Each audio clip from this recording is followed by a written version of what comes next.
मां के भक्तों का पवित्र शारदीय नवरात्रि का महापर्व शुरू होने जा रहा है। ये पर्व शरद ऋतु में आता है, इसलिए इसका नाम शारदीय नवरात्रि पड़ा। नवरात्रि के पहले दिन घट स्थापना होती है, जो एक महत्वपूर्ण अनुष्ठान है। इसके साथ ही नवरात्रि में अखंड ज्योति जलाना और ज्वार बोने का खास महत्व है। वैसे तो ये त्योहार पूरे भारत में धूमधाम से मनाया जाता है, लेकिन गुजरात और बंगाल में इसकी रौनक अलग ही होती है। इस साल ये महापर्व 3 अक्टूबर से शुरू होने वाला है और इसका समापन 12 अक्टूबर को होगा। देवी भागवत पुराण में बताया गया है कि महालया के दिन जब पितृगण धरती से लौटते हैं, तब माँ दुर्गा अपने परिवार और गणों के साथ पृथ्वी पर आती हैं। जिस दिन नवरात्र का आरंभ होता है, उस दिन के हिसाब से माता हर बार अलग अलग वाहनों से आती हैं। देवी भागवत पुराण में इसका जिक्र किया गया है।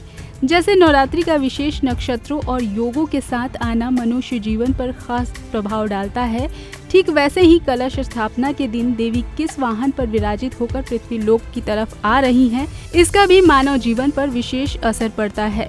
इस साल माता हाथी पर सवार होकर धरती पर आ रही हैं।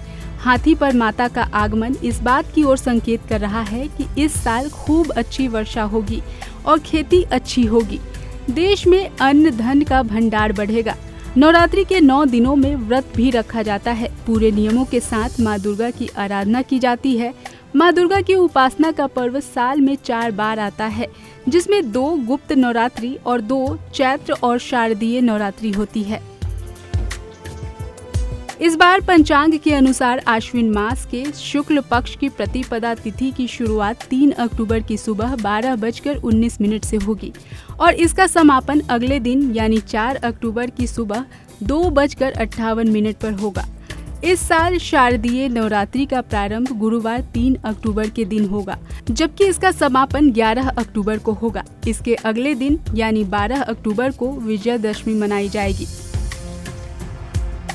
अगर घट स्थापना के शुभ मुहूर्त की बात की जाए तो 3 अक्टूबर की सुबह 6:15 से 7:22 तक शुभ मुहूर्त है। इसके बाद आप अभिजीत मुहूर्त में भी कलश स्थापना कर सकते हैं। सुबह 11:46 से दोपहर 12:33 तक अभिजीत मुहूर्त है। माँ दुर्गा का प्रथम स्वरूप माँ शैलपुत्री है।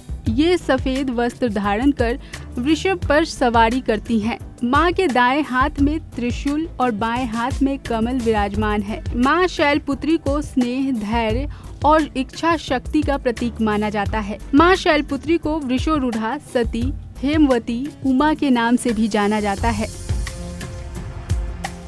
नवरात्रि के पहले दिन सूर्योदय से पहले उठकर स्नान आदि कर सफेद कपड़े पहने, फिर इसके बाद लकड़ी की चौकी पर लाल कपड़ा बिछाए और गंगाजल छिड़के चौकी पर माँ शैलपुत्री की प्रतिमा स्थापित करें। अगर आपके मंदिर में माँ शैलपुत्री की प्रतिमा अलग से नहीं है तो माँ दुर्गा की प्रतिमा स्थापित कर सकते हैं। माँ शैलपुत्री देवी भगवती का ही स्वरूप है। इस दिन माँ शैलपुत्री को सफेद कपड़े और सफेद फूल चढ़ाएं। माँ को सफेद रंग की मिठाइयों का भोग लगाएं। ऐसा करने से माँ प्रसन्न रहेंगी। माता के चरणों में गाय का घी अर्पित करें। माँ शैलपुत्री के मंत्रों का 108 बार जाप करें और माता की आरती का पाठ करें। मान्यता है कि ऐसा करने से माँ प्रसन्न होती है और सच्चे मन से मांगी गई सभी मनोकामनाओं को पूर्ण करती हैं।